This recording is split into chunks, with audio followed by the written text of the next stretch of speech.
Welcome, ladies and gentlemen. This is Kung Fu Eddie Baby, representing the Big Propaganda Wrestling Podcast and talking to Eddie Baby. And I'm here to do an exclusive Solo Jones review of what? Wrestle Kingdom 18, baby. Obviously, this is super late at night, but I'm still gonna try to do my best. So if I sound weird or kind of off, it's because it's super late at night. But again, gotta do it for y'all. For all of my fans at Talking to Eddie Baby and the Big Propaganda Wrestling Podcast, please do us a favor. Follow our social scrolling down side to side, as the kids say. Again, we appreciate you. We appreciate all of you guys. Please continue supporting us at this new year, 2025. Hell yeah, let's get it started. So the first match is Tanahashi versus Zack Sabre Jr. Um, Before I go over that match, I want to say that I did not watch Wrestle Kingdom at its entirely because, as we know, not only WrestleMania is long, so is Wrestle Kingdom. So I'm gonna cherry pick my favorite matches, the ones that I want to review, the ones that I feel like were important for us, for myself, or any other hardcore fans, casual New Japan fans. So just remember to subscribe to the New Japan World, and I mean it's very cheap. It's like 20, not 20. Oh, then never mind. It's like 12.98 yens, which in American is uh what is it in America? I think it's like $9. That's how much they take out of my account. I should know. It's in my account. So let's go back and get it started. It's gonna be Zack Sabre Jr. versus Hiroshi Tanahashi. As we know, Hiroshi Tanahashi is getting up there at that age, and I think he became president of New Japan, if I'm correct. Again, I'm not on social media as much as I need to be, so all the rumors and innuendos, I have no idea. But I think that's the last thing I heard about Tanahashi. That I think he's president of New Japan, which is great for him. A great role. He is an exceptional leader. He is the ace of New Japan. So it's a definitely fitting role for him as he transitions from being a wrestler to an office, almost like a Triple H. You know, Triple H was one of the greatest in WWE history. Now he transitioned from being a wrestler to an office person. So a little bit of notes. So I'm gonna be looking at my notes. So if you see my eyes doing this, that's because I'm looking at notes. Again, it was a great technical match. Very short, very simple. They traded a lot of back and forth. Zack Sabre Jr., as we know, he is the wizard of submissions. Again, he's just one of those guys that needs to be featured more, in my opinion. But at the end of the day, as long as he's happy with his position, then he's good to go. He did lose the belt to Tanahashi, which is kind of weird that Tanahashi is president. Again, I don't know if it's true or not, but he's the president of New Japan and he just make himself the TV world champion. Booking yourself over, Jones. I'm just kidding. Anyways, everybody loves Tanahashi, so you can't really hate on him. While I rate this match, my match rating is a little bit different than other people's rating matches. My rating matches is how I feel. I'll show you an example. I rate this match as background noise while I'm doing homework. Exactly. If you know anything about office work or homework, then you know that you need background noise to focus, to stay focused. That's what this match was. Anyways, next match that I want to talk about is Tama Tonga versus Shingo. I him. My bad, dog. So Shingo, I'm sorry if you're watching this. I'm sorry I butchered your name. But one thing I will not butcher is your mullet game. Same thing with Tonga. Your mullet game is mwah, chef's kiss. Obviously, ever since Dominic Mysterio started rocking the mullet back, and then Peso Pluma in pop culture started rocking the mullet, everybody wants to have a mullet. Cool, but it takes a unique, special people to look like a badass with a mullet. This was a very hard hitting match. I really liked this match. This match was, I think, probably honestly my favorite match of all. I know there's way more different matches that we need to go over. Um, Maybe there's one that is your favorite, but this one is definitely my favorite. And we need to talk about that Tamatonga be in the main event. I mean, he is one of those original guys from that era where New Japan was slowly rising back into mainstream culture because of Bullet Club. I mean, Finn Balor, Prince Devitt was there, and he left. Then AJ Styles was there, then he left. So did Carl Anderson and Doc Gallows, and so many leaders. I can't even name them. People like the Young Bucks, Kenny Omega, Jay White, they were there. But at the end of the day, Tamatonga is still in New Japan, and I feel like we definitely give him his flowers so that he could prospect in the main event scene. I feel like he deserved it, even though he did win the belt, the never open belt for from Shingo Shingo Takagi. You see, I got it. I got it. I got it. I got it. Haha, yay. Yay me. Um definitely would like to see Tamatonga in the main event scene. Well, I rate this match. Again, my rating system is a little bit different. I put lots of good foreplay with a nice finisher. Lots of foreplay with a good finisher. You get what I mean? Anyways, next match is El Desperado versus Hiromu Takahashi. I got that one correct. Yeah.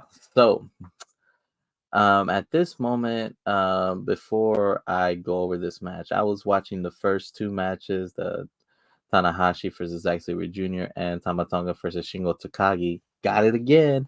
Did it right. Yeah. I was watching these matches in Japanese.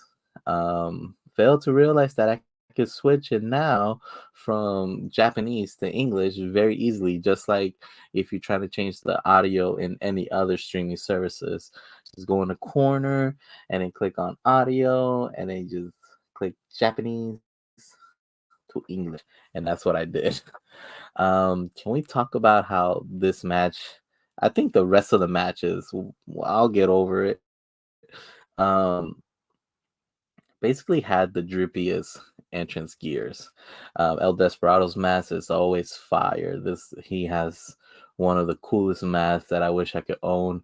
Hopefully, whenever I go to Japan or when he comes to the States and wants me to drop a lot of money on his mask, I will definitely do that. And we have a special show, hint, with myself and the Big Propaganda Wrestling crew. Also Takahashi, his gear, ugh, so fire, bro. These guys, everybody in Wrestle Kingdom, has the best gear in my opinion. So going back to the matches, basically with El Desperado, it looked like he was in a man in a mission. He was laser focused and freaking Takahashi, because again Takahashi is the junior heavyweight champion, so Desperado wants the gold. as you should. In your wrestling, you either make lots of money or you win championships. And El Desperado definitely earned his check that night.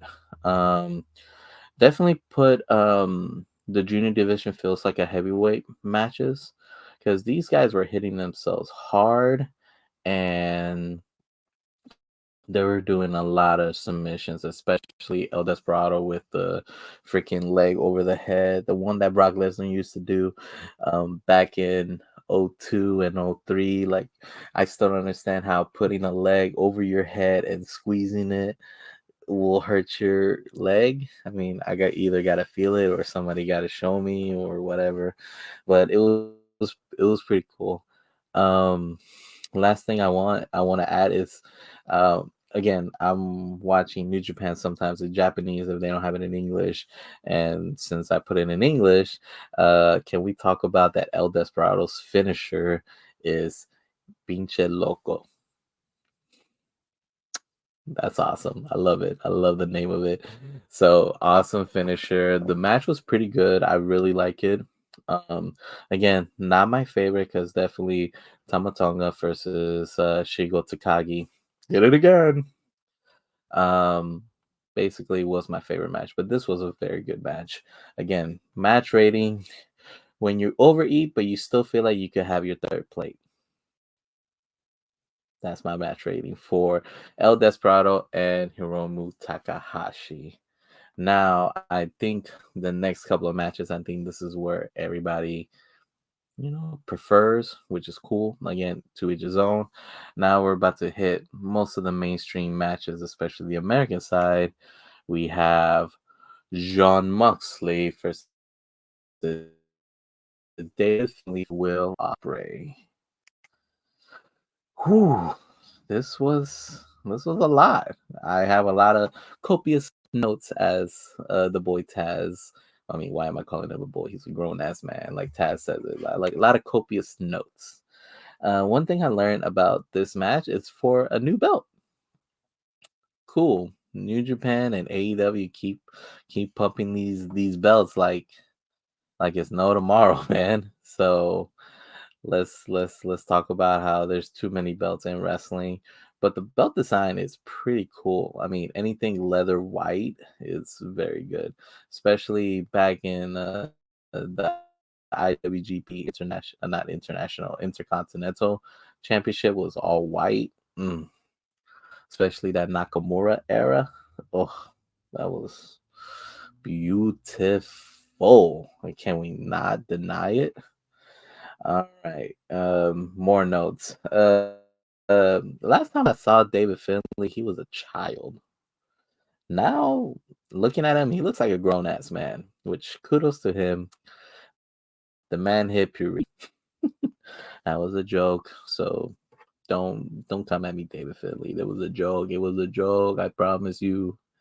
Um, Again, continue talking about the entrances. Um, John Moxley was wearing like a mask, a red mask, and it looked like he was wearing one of those Robin from Batman and Robin movie, that little mask. And I put gives a lot of Red Hood vibes. So if you're a comic book fan, you know the Red Hood. Um, Moxley, you could have done a little bit better. But again, it was pretty cool. Um, but let's talk about Will Ospreay's entrance. Will Ospreay's entrance basically showcased his entire legacy, a legacy that he well deserves. I mean, come on, man. He was started off as a young kid. Now he's a grown ass man. I think we are the same age, which I'm not gonna expose, but you're gonna look up how old is Will Ospreay once you see his age, and you're gonna say, "Oh, that's how old Kung Fu Eddie is." I'm not proud to say it, but anyways, again, he had an crazy career. I mean, one of his most popular matches was himself versus Ricochet. I think it was the Best of the Super Juniors 2014 or 2015. I know it was before Ricochet started doing Lucha Underground. It was. one of those matches that was very controversial. That you got player haters like Jim Cornette saying, "Oh, it killed the business. It killed the business." Yeah. And you got other people like was it Dave Meltzer that was saying, "Oh my God, it was so much stars. Oh my God, it was so much stars. I love this match." And I mean, I really enjoy the match, but I don't lean towards Meltzer, nor do I lean towards Jim Cornette's philosophy. I always tell myself there's the mark, there's the smart mark, and I myself am an intelligent wrestling fan. I can say that because I am college educated and I know what pom poms taste like. That was that was inappropriate. I'm sorry, YouTube. Get a sip of water while you watch me take a sip of water. Since I'm doing this solo Jones dry mouth, I need my mouth moist. Pause. Shout out to Banks. Anyways, continue on with Will Ospreay's entrance because his whole gear was Assassin's Creed. Again, I'm a big nerd. I'm also a gamer, and just seeing that Assassin's Creed blade on his wrist, oh, amazing, amazing, amazing, amazing, amazing. But then that was not his final form. His final form was back to his original Genshis, the Aerial Assassin. I mean, again, I think that was a moment that he had to show the New Japan fans how much he appreciates them, and he'll give the performance of the Aerial Assassin because there is two different Will Ospreay matches. There's the Aerial Assassin with Ricochet, and then there's the heavyweight Will Ospreay, the Empire United Empire Will Ospreay, who has dominated the heavyweight division, and if I'm not mistaken, was a champion. If he wasn't a champion, then I'm sorry, and if he was a champion, then I'm sorry, I don't remember. I just remember you beating up Kenny Omega for the United States Heavyweight Championship, and then you turn it to the UK Championship, which is kudos. Reminds me of Lance Storm when he did that for the WCW US Championship to the Canadian Championship. Awesome. Enough of Will Ospreay um, praises because the man deserves it no matter what. Let's go over the matches. Most of my notes I put Will Ospreay and Moxley were bullying the hell out of Finley. I just said that Philly is a grown ass man, and they just baby the hell out of him. It is hilarious. It's one of those things that is just. I'm just like, bro, like he is an oddball because again, I feel like the fans wants to see Moxley versus Will Ospreay, which is cool. I would love to see that. I hope to see that somewhere in All In Wembley Stadium. Maybe. Man could dream, right? A man could dream. But David Finley didn't take that crap a long time. He started fighting back as a grown ass man should. And during the match, as a typical Moxley match, he bleeds. He bleeds internationally. Good job, Moxley. I hope you get that vacation you deserve. Um, they did the triple threat back and forth. Like I punch you, all right, you punch him, now you punch me, now I punch you, then you punch him, then we punch me, which is a good trade off. Sometimes it just gets annoying. It's not annoying, but it was still cool. But I'm just like, oh my god, like back and forth, back and forth. But at the end of the day, it still serves this purpose. And again, the fans love it. I think the fans really love it because of Will Ospreay's last match, in my opinion. But again, John Moxley has that popularity that no matter what, he will succeed at any market when it comes to AEW, WWE as Dean Ambrose, and as we saw in New Japan for WrestleKingdom. A lot of strong style in this match, which is typical. I mean, that is the marketing for WrestleKingdom and New Japan Pro Wrestling. The part that I didn't really like is the War Dogs coming out and beating up Moxley and Osprey.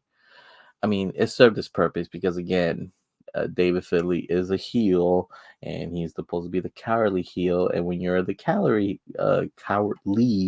heel, you gotta have some muscle behind you. Let me take another sip of water. Uh, Water. I'm sponsored by water. The sponsor is by Earth, anyways. But again, it did serve its purpose. At the end of the day, it's still a great match because the last few minutes it was Moxley versus Osprey, and technically there was like a few minutes that a lot of people forgot about David Finley, which again is kind of good and bad, and I'll explain the good. But the bad, it feels like that he is the oddball. He feels like he didn't belong in that match. And while Moxley and Osprey was trading back and forth, and I forgot who hit the finisher. I think it was Moxley hit the Dirty Deeds. That's his WWE finisher, but whatever, Rough Rider, Last Ride, I don't know. He hit the finisher, and then Osprey just pops out, give him the hidden blade. Oh, I do remember. Hit him with the hidden blade, and then picked him up for the Stormbreaker, and then freaking David Finley just come up, swoops him out, and pins Moxley. Again, that is the good part of why people forgot about David Finley. Because again, it served this purpose that there's moments that it feels like he didn't belong there, and then there's moments that he did belong there. So after the match, he was celebrating, and this part I did not see. I put in the notes. Dolph Ziggler in New Japan Pro Wrestling. Yes, please. Because uh, I feel like he will definitely advance a lot in New Japan, because a lot of people wanted him to see in AEW, which is fitting. But I feel like AEW is overbooked, overpopulated with so many wrestlers, so many talents that I feel like it will not serve the purpose for Dolph Ziggler, which I feel like New Japan is a good fit, especially if you're a fan of Dolph Ziggler and you're a fan of his. You will definitely subscribe to the New Japan world and watch him take over New Japan, which I feel like his first feud is gonna be with Mr. David Finlay, which is cool. Is going to bring a lot of American eyes to the New Japan product. My match rating for this match: you got your third plate, and now you're officially full. Then you realize dessert is coming. That's my match rating. Again, let me take a sip of water because I feel like I'm talking a lot. Again, just a reminder, please like and subscribe to our YouTube channels. Please follow us on our social medias.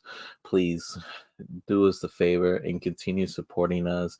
Continue supporting the fellas. Shout out to Mikey Fax. Shout out to Zello Smoke. Shout out to the OG Slacker. Shout out to Corey, the Bell Spectre. And don't watch him watch Dynamite TV. Whew. And lastly, Mr. Kung Fu Eddie Baby and my socials, Kung Fu Eddie Baby.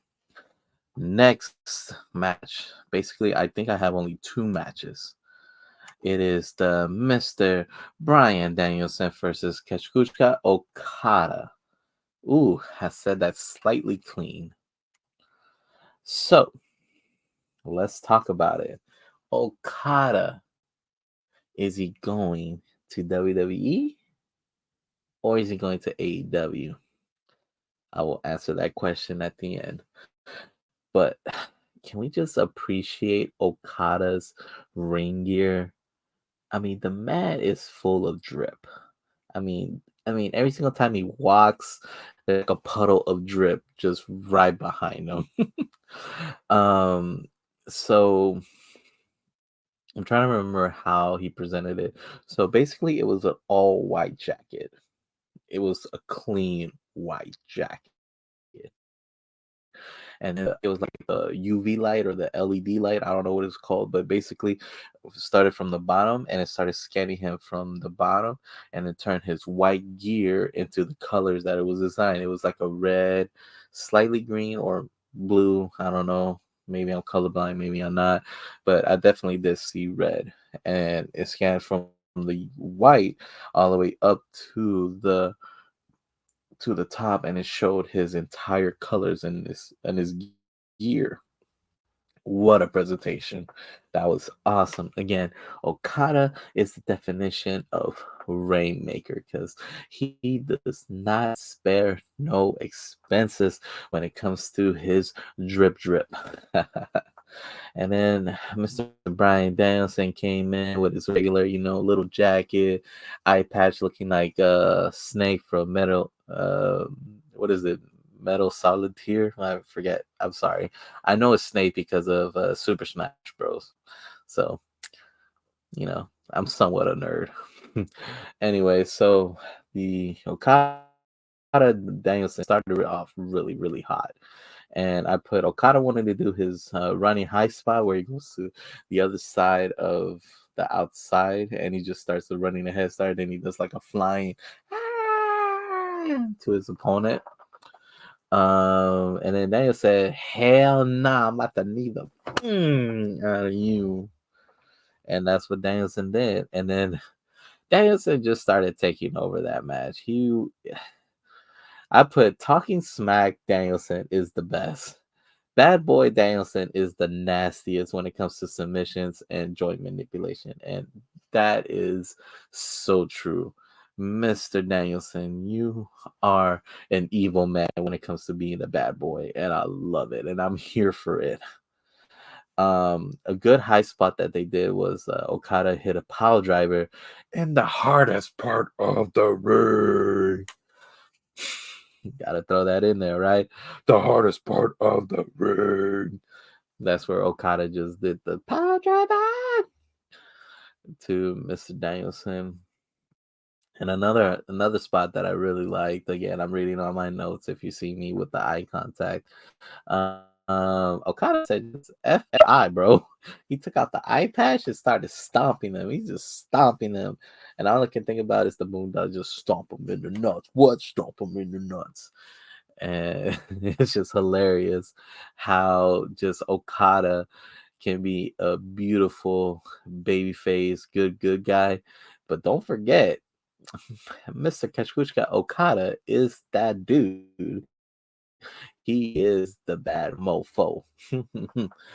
And again, I put again, Danielson is nasty when it comes to submission game. I think it was the part that where he had him in the label lock or the crossface, and then he grabbed Okada's other arm and he just pulled it back, wrenching it. You could almost see like the freaking ball and socket of the shoulder popping out, and he almost like, and I'm just like, damn, man, that's clean, man. But overall, the match was a lot of back and forth. It was mainly dominated by Danielson, which it should.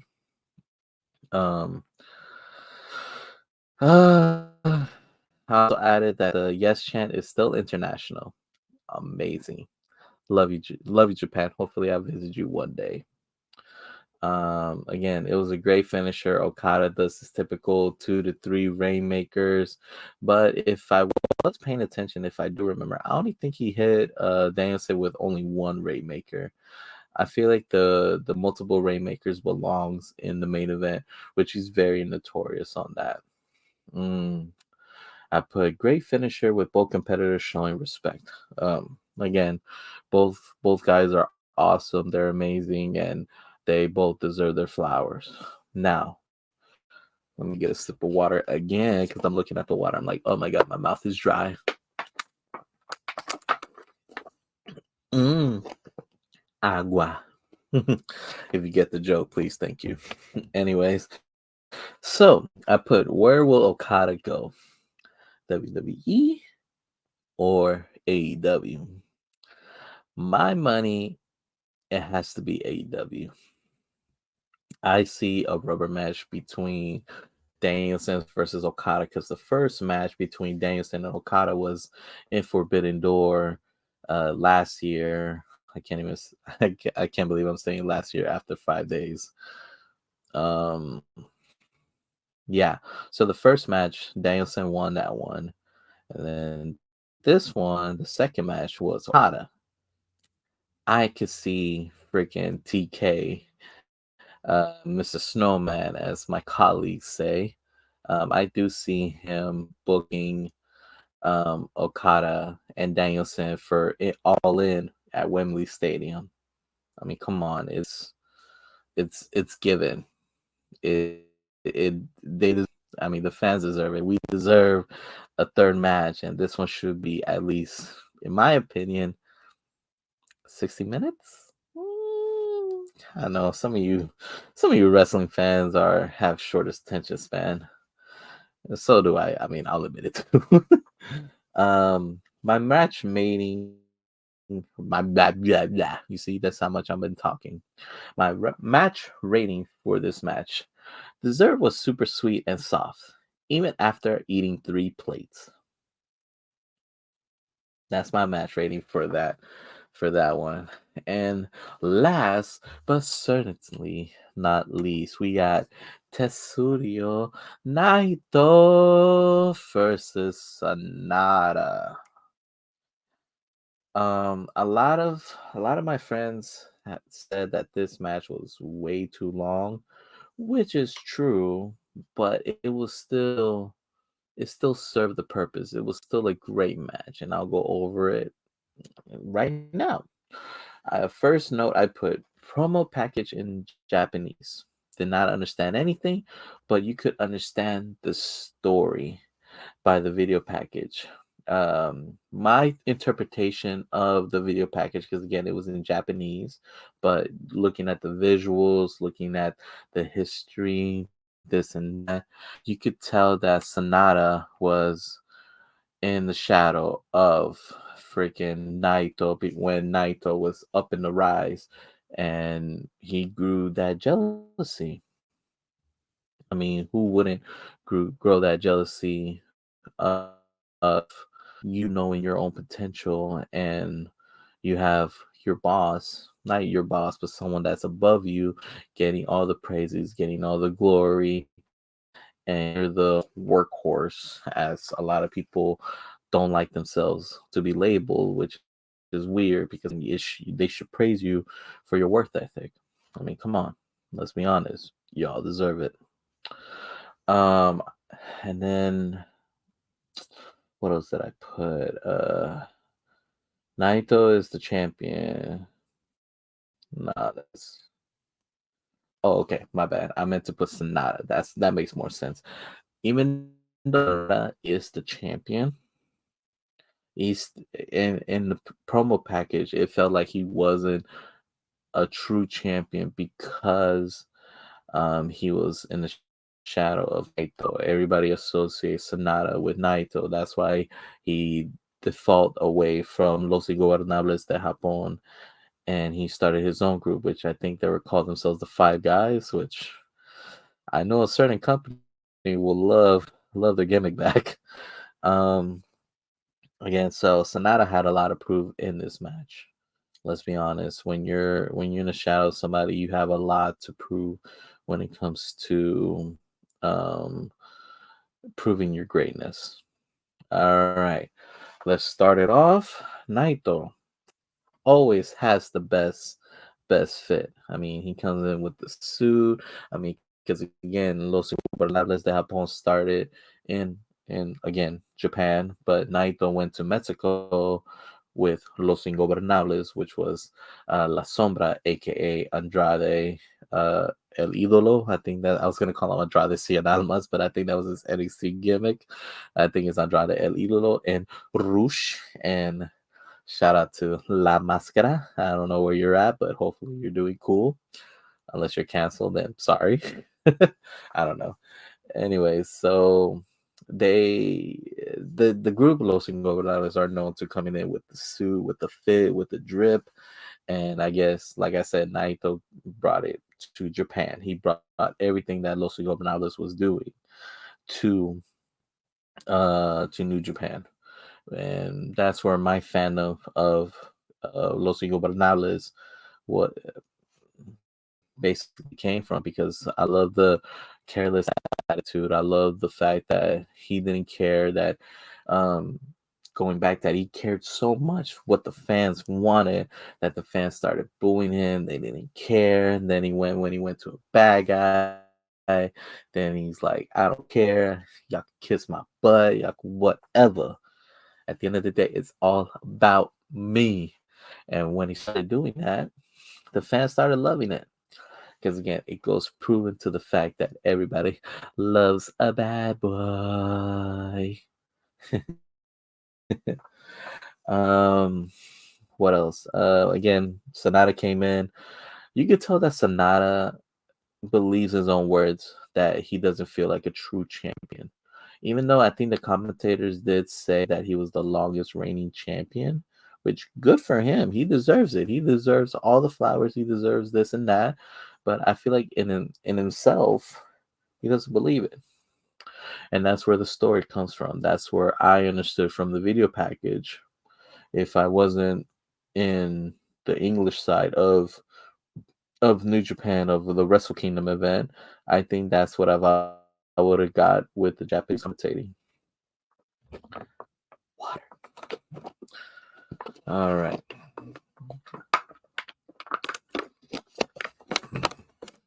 So with this match, I put a lot. It was a very slow pace.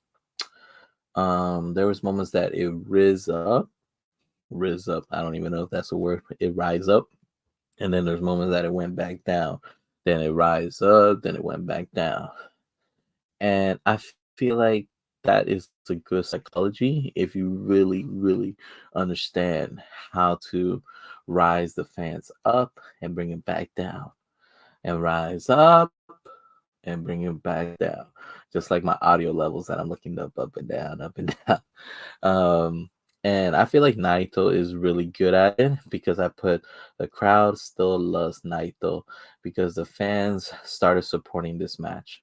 Because a lot of my friends, the ones that saw the highlights of Wrestle Kingdom, said that it looked kind of boring, this and that.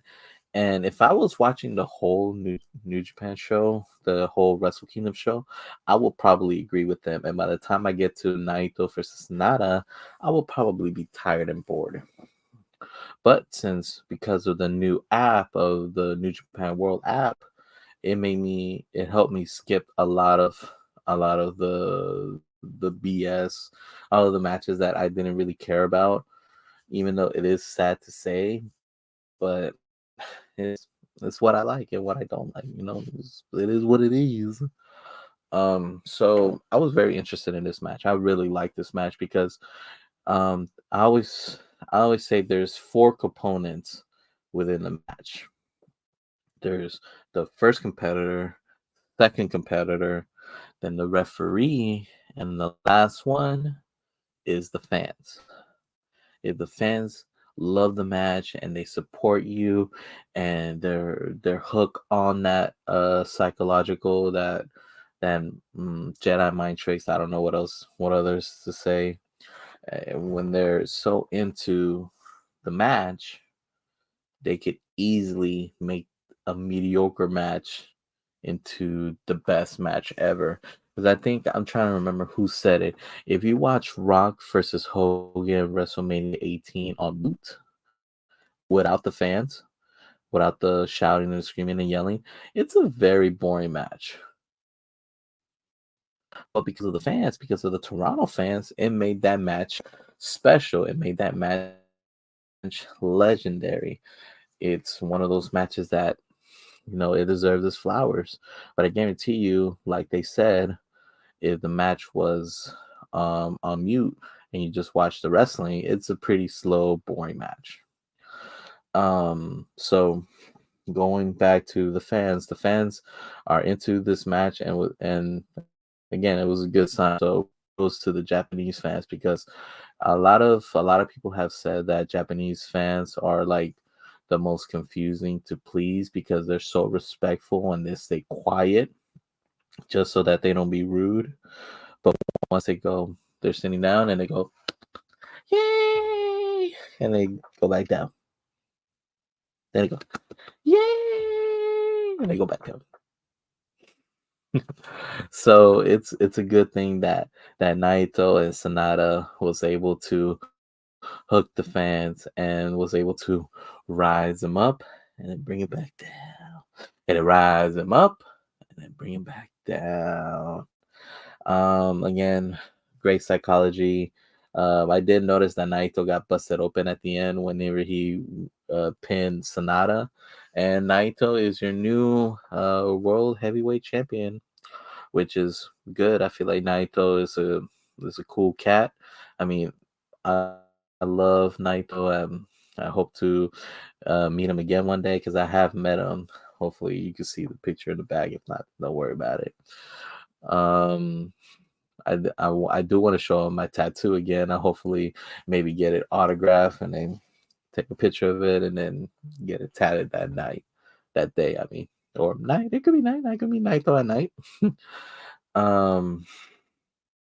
So after the match, Evil came out, which was a good sign because again, like you want to leave the fans happy, and I guess they were satisfied with Naito winning because again you could tell by the punch that everybody's loving Naito, everybody was enjoying Naito, everybody was supporting Naito, and I think the whole purpose of Evil coming out was to give flowers back to Sonata, because Sonata saved Naito from getting beat up by the House of Torture, which is Evil, and I think I forgot the other guy. I don't want to say his Dick to Go, but I want to say his Dick to Go. Pause on that if that's his real name, and pause if it's not his real name. I'm sorry, but yeah. Again, so the crowd showed a lot of respect for Mr. Sonata, and again, it was a good sign that the fans really appreciated his title reign. It really goes to show that the fans really support Sonata, even though he lost, even though a lot of people say that his title reign was decent, and it wasn't special. It really shows that the fans in New Japan and in Japan in general, they really love you and they support you, which I wish more American fans do. But the only time the American fans do it is when you're either about to close to retirement or you do a crazy 450. I don't know. That's my opinion. All right. Last sip of water before I give my final thoughts. Mm, mm. So, my final thoughts. I was satisfied with Wrestle Kingdom only by the fact that I was able to skip some of the boring matches because there was the Never Open Heavyweight Championship. I think there was the Heavyweight Championship, the Tag Team Championship, and then there was the Junior Heavyweight Tag Championship, and then there was like two other um, basic matches, which cool. And then there was the Battle Royal, which is in the beginning, which is their version of the Andre the Giant Memorial, even though they did it first before WWE did theirs. Um, so I'm glad I was able to skip all of that because I think I would have probably not enjoyed it as much as I do if I did watch the whole thing. Especially if I watched the whole thing at midnight, not midnight, at like 1 to 2 a.m., which is crazy. I need my sleep, dog. Um, so again, shout out to the New Japan World app. It made it easier for me to watch matches, and hopefully they continue to do that for other events. I know later on tonight is the New Year's Dash, which I'll see if I want to watch it, but I'm definitely gonna try to do more reviews of like the bigger events. So definitely that's something that I really want to do for not only the Big Propaganda Wrestling podcast, but also for my podcast, my YouTube channel, Talking to Eddie Baby. One thing I did enjoy was the new commentators because I'm so used to Kevin Kelly commentating when I first started watching New Japan Pro Wrestling, especially on the English side. The only one I recognized was Rocky Romero. Um, so again, shout outs to the new commentating team. Y'all sound clean, y'all sound crisp. Hopefully I sound clean and crisp with this review. Uh I did put I wish the main event was a little bit faster. But again, with the crowd being so supportive, it made the match more special.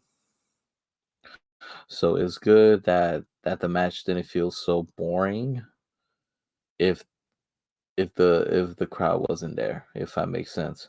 Because if let me rephrase that again. If the crowd was not supportive, the match would have been boring, in my opinion. But since the fans were very supportive, it made it easier for the match to feel special, in my opinion. Again, everybody feels differently. Everybody will give their own opinions. You're more than welcome to have your opinions, and I want to hear your opinions in our comments below. In our social medias, please. Again, follow our social medias at the Big Propaganda Wrestling Podcast and Kung Fu Eddie Baby, except for X, because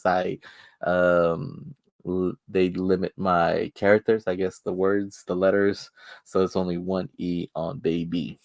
Again, um, thank you for watching our Wrestle Kingdom review. Again, we'll do this solo Jones, but this was my first time doing a solo run, and hopefully you guys enjoyed it. Please, again, like, subscribe, follow our social medias. I cannot stress that enough. Again, thank you so much for supporting us. Thank you so much for continue following us, continue again supporting us. I don't know what else to say. Thank you so much. Peace out.